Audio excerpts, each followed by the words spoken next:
The number $2 per kilogram has become the most powerful idea in green hydrogen, not because it reflects how hydrogen systems actually behave, but because it is simple enough to believe. It appears in policy roadmaps, government announcements, investor decks, and conference slides as if it were a destination rather than a condition. The implication is clear. Once green hydrogen reaches $2 per kilogram, everything else falls into place. Projects scale, markets open, fossil hydrogen disappears.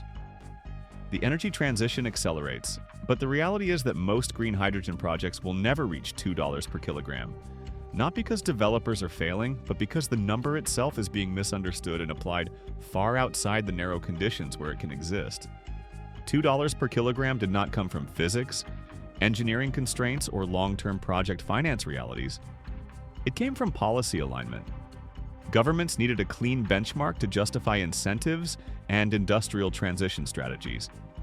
Investors needed a comparable number that could be placed next to the cost of gray hydrogen.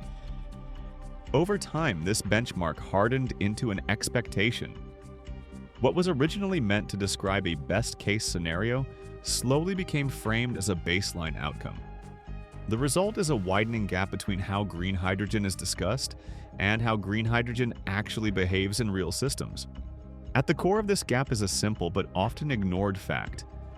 Green hydrogen economics are dominated by electricity. Not electrolyzers, not catalysts. Not innovation curves, electricity. Producing 1 kilogram of hydrogen requires roughly 50 to 55 kilowatt hours of electricity before compression, storage, or delivery are considered. That requirement places a hard mathematical boundary around cost. If electricity is expensive, hydrogen will be expensive. If electricity is cheap, hydrogen has a chance. No amount of storytelling changes that relationship.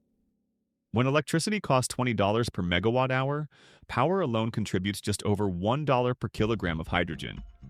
At $30 per megawatt hour, that contribution approaches $1.50. At $50 per megawatt hour, electricity alone exceeds $2.50 per kilogram. These figures exclude capital costs, water treatment, compression, storage, labor, maintenance, insurance, financing, and risk premiums. They are simply the cost of energy input. For most projects, that arithmetic quietly disqualifies $2 per kilogram before the conversation even begins. Despite this, many hydrogen proposals lean heavily on low renewable power prices as proof that $2 is achievable. Solar and wind prices are often quoted at their lowest observed levels, detached from how those resources actually behave in a hydrogen system.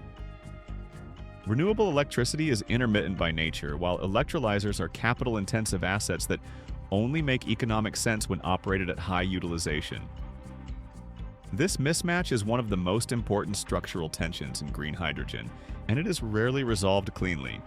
If electrolyzers are oversized to chase high utilization, capital costs increase sharply and the cost per kilogram rises. If electrolyzers are undersized to follow renewable output, utilization collapses and the cost per kilogram rises for a different reason. Grid-connected projects introduce congestion charges, curtailment risk, and demand fees that are often invisible in early feasibility studies. Off-grid projects introduce storage requirements or accept long periods of idle equipment. Every system configuration involves trade-offs, and every trade-off has a cost.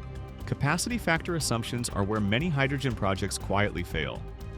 On paper, electrolyzers running 8,000 hours per year produce attractive economics. At 6,000 hours, margins thin. At 4,000 hours, costs nearly double. At 2,500 hours, many projects become unfinanceable. Renewable-driven systems struggle to sustain high utilization without significant overbuild or reliance on grid imports during high-price periods. Many feasibility studies assume that future optimization, better forecasting, or evolving markets will fix this. Banks do not finance future optimization.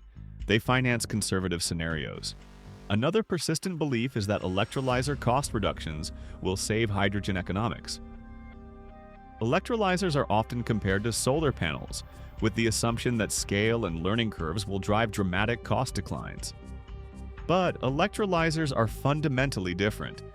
They are complex electrochemical systems involving membranes, catalysts, pressure vessels, power electronics, and balance of plant components. Even aggressive cost reductions tend to reduce total hydrogen cost by 10 to 20%, while electricity continues to account for 60 to 70% of levelized cost. Electrolyzers matter, but they are not the dominant lever. Subsidies further distort perception. Many projects appear to approach or reach $2 per kilogram only because of temporary policy support. Production tax credits, capital grants, contracts for difference, and preferential tariffs compress costs in ways that do not reflect underlying system economics. When incentives phase down or expire, the project's true cost structure is exposed. This creates a class of hydrogen projects that are viable only under sustained policy support. That is not industrial scaling, it is dependency. Another layer often excluded from $2 claims is everything that happens after hydrogen leaves the electrolyzer. Hydrogen is not valuable at the plant gate. It must be compressed, stored, transported, and delivered. Compression consumes energy and capital. Liquefaction introduces efficiency losses and boil-off. Storage systems add cost and operational risk.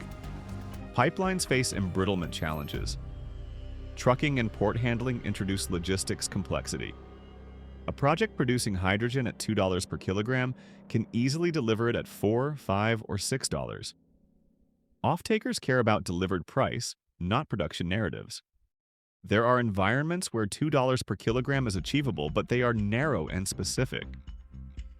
Ultra-low renewable electricity costs, high utilization, co-located off-takers, minimal transport requirements, and stable long-term policy must all align. Certain Middle Eastern solar regions meet these conditions. Select Australian export zones approach them. A few tightly integrated industrial clusters in specific geographies come close. These locations are exceptions, not templates. Attempting to replicate their economics elsewhere without the same system conditions leads to failure. Time is the dimension most often ignored. A project may reach $2 per kilogram in its first year under favorable conditions and full incentive support. But bankability is determined by what happens over 10, 15, or 20 years. Power prices fluctuate. Electrolyzer stacks degrade. Maintenance costs rise. Subsidies expire. Projects optimized for early performance metrics often struggle to survive long-term stress. Projects optimized for durability rarely generate headlines. The more important question is not whether a project can reach $2 per kilogram, but under what conditions, for how long, and who absorbs the downside risk when assumptions fail. Bankable hydrogen projects answer these questions conservatively. They secure long-term offtake agreements with credible counterparties. They assume realistic utilization rates.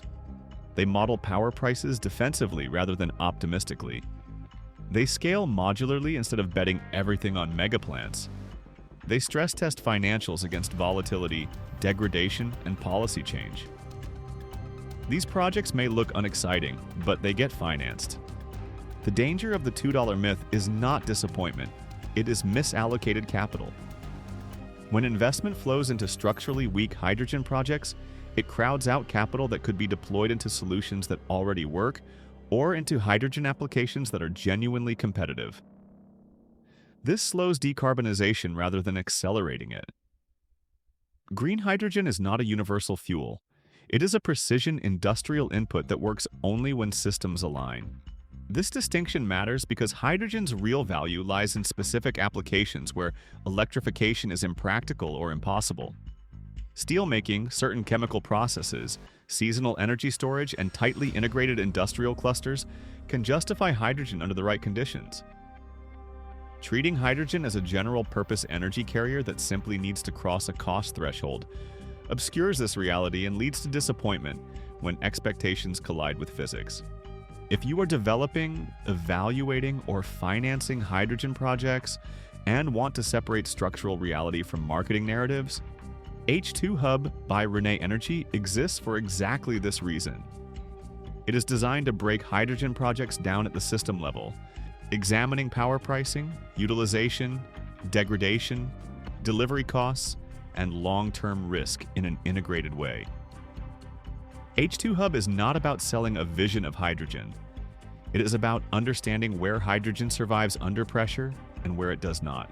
For viewers who want to run these numbers themselves rather than rely on claims, we've linked professional project finance and hydrogen planning models in the description.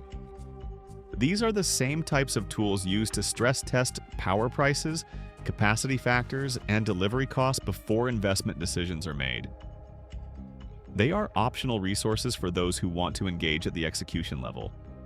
$2 per kilogram is not a promise, a requirement, or a universal benchmark. It is a boundary condition that applies only in narrow contexts. The future of green hydrogen will not be decided by who reaches that number on paper, but by who builds systems that remain viable when exposed to time, volatility, and real-world pressure. That is where industrial reality begins, and where the next phase of green hydrogen will be decided.